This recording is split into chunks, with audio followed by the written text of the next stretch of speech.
Welcome, today I'm with HUAWEI Nova 9 and I'll show you how to create home screen folders on this device.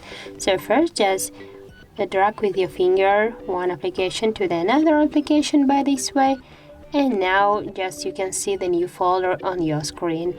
If you want to add one more application here, just repeat the action, press on the application and drag it to the folder.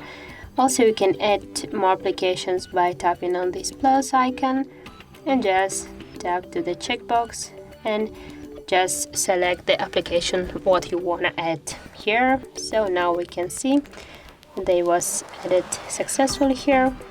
Also, we can rename the folder by tapping here on the name. For example, I'll name this like apps. If you want, you can move this folder between the screens by this way. Just drag it to the another screen, and also you can take it back if you want by the same way. If you want to remove the apps from this folder, just tap here to plus and tap again to the checkbox, and now you can see that's there again.